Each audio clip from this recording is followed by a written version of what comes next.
Thank you very much. Thank you very much.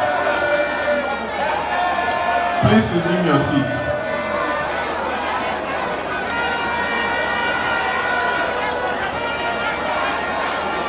Today,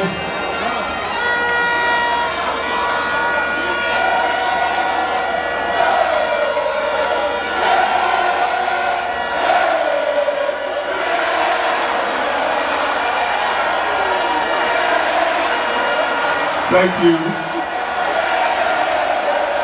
Thank you.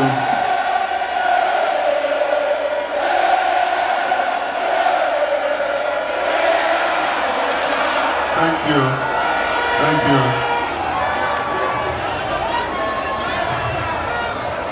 Let me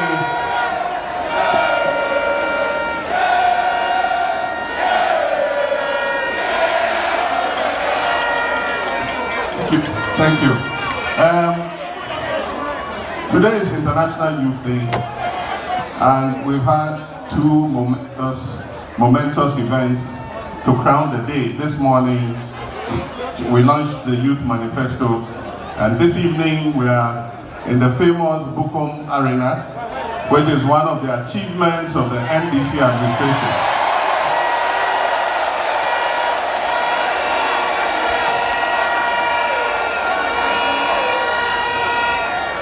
I'd like to acknowledge my running mate and the incoming Vice President of the Republic of Ghana,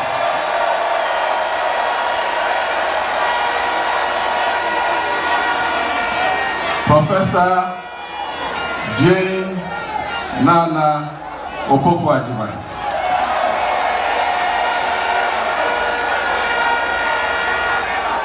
I'd like to acknowledge our youth commander, that is the National Youth Organizer of the National Democratic Congress, George Opali Ado, aka Pablo.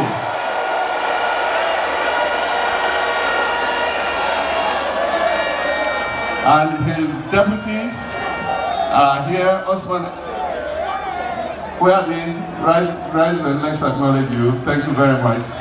Thank you very much. Let's go straight to business. This is your day, and like I said, we did the Youth Manifesto this morning, and this evening it is conversation with the youth in the Bukom Arena. Just before I came in, I heard DKB cracking some of his jokes.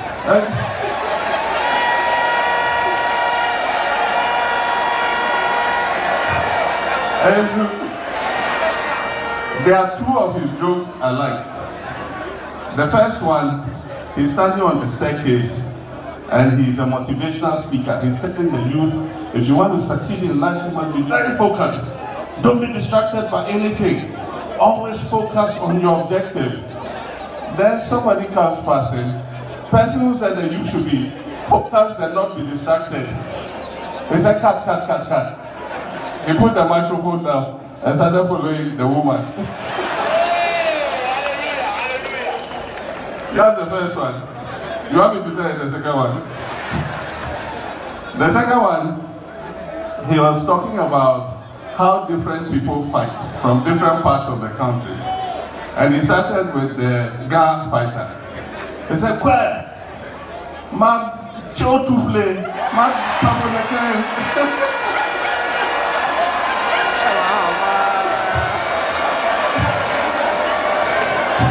Tempena, take the wolf pushing, my trouble.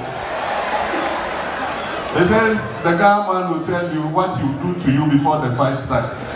Then he said the account one, he'll tell you who he is. Winnipeg. The friend in an argument. A doom store soon in Nana is here. Open so he said the worst one is a Zongo boy.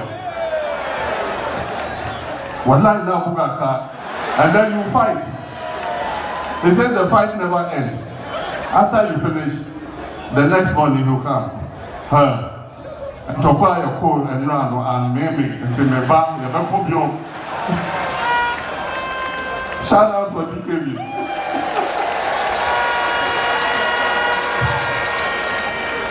Thank you very much, thank you very much. And so, we all know the season in which our country is. It is a time for political campaigns. We launched our campaign in Tamale about 2 weeks ago on Saturday, very eventful campaign launch. And I want to thank the people of Tamale and the northern region for the very warm welcome they gave us during the campaign launch. After that, we kicked off the campaign. I went to the Upper East region and Professor Nana Jane started with the Central region.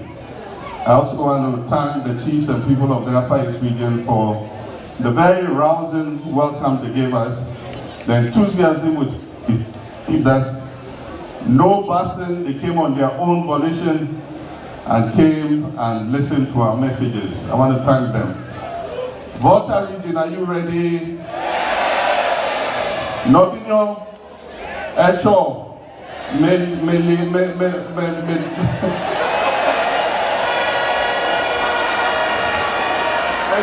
Obifa, Volta region. Tomorrow we're in Volta region until Friday, and so Volta region to get ready. But this evening we just came for an interaction, and I'm just going to cut it here so that we have sufficient time to listen to you. It is about listening to you, and I'll prefer answers and suggestions whenever I can. But you're free to ask questions, you're free to make suggestions, you're free to make comments, you're free to express your opinion. And so, without much ado, I will start. I'm going to be my own moderator, and I'll point at you. When I point at you, they'll bring you the microphone, you ask the question, or you make your comments, or you make your contribution, or express your opinion, and then we'll take it from there. So, we start. Who's the first? Who's going to be the first? Yeah, there's one there, in the white shirt. Hello, good evening everyone. My name is Joshua Boydo, popularly known as Kaliji. I'm a digital influencer. I'm a chef on Twitter. I cook politicians and all that. Yeah. So I have two questions. One is about the brain drain in the country. Ghana at the moment we have a very youthful population. And most of the youth are leaving the country. They are all going to the UK and the United States, Europe, trying to find jobs because we're told that the payroll is full and there are no jobs in the country. I've seen the 24-hour economy. I've done my research and I think it's a brilliant policy, by the way. But aside that, what other policies are being put in place to reduce the brain drain? And also the second thing is, a lot of us keep saying that all politicians are friends. So what is the assurance that if you are elected into office again, politicians and people that have been heavily involved in state capture will be prosecuted and put behind bars?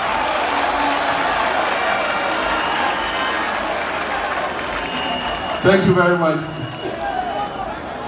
And Kaliji, I've heard your name.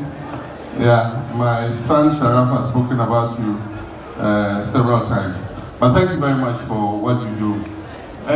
Like, you see, migration itself is not a bad thing, but it must be organized migration.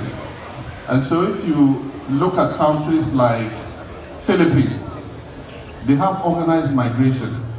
And so what they do is they give their young people skills training in hospitality, in nursing, home care, in seafaring, and so many other vocations. And they organize and export them to other countries. You know how much Philippines makes every year from organized migration? $30 billion. $30 billion a year. And so migration of professionals is not entirely a bad thing. but it must happen in an organized manner. And that's why at one point I said that people will leave anyway, but we must create the situation in which when they leave, it is organized departure. And so, for instance, if we have nurses and there's an excess of them and we cannot immediately find them employment, there are countries that are prepared to accept them on short-term work abroad contracts. And so we can sign agreements with those countries and say, look, we're going to send you this number of nurses for 2 years or 3 years. Apart from the fact that they'll go earn an income, be able to remit it back home, they also will go and add to their skills in those countries and come back even better prepared than before. And so, if you go to a country like Korea, they are taking what they call foreign workers in different aspects, even in the agricultural sector, just to go and help them to bring in the harvest, pick the apples and all that. And I remember when we were young and in school, some of our colleagues, during the long vacation, they used to depart to Europe and go and pick apples and things and earn an income, come back and continue.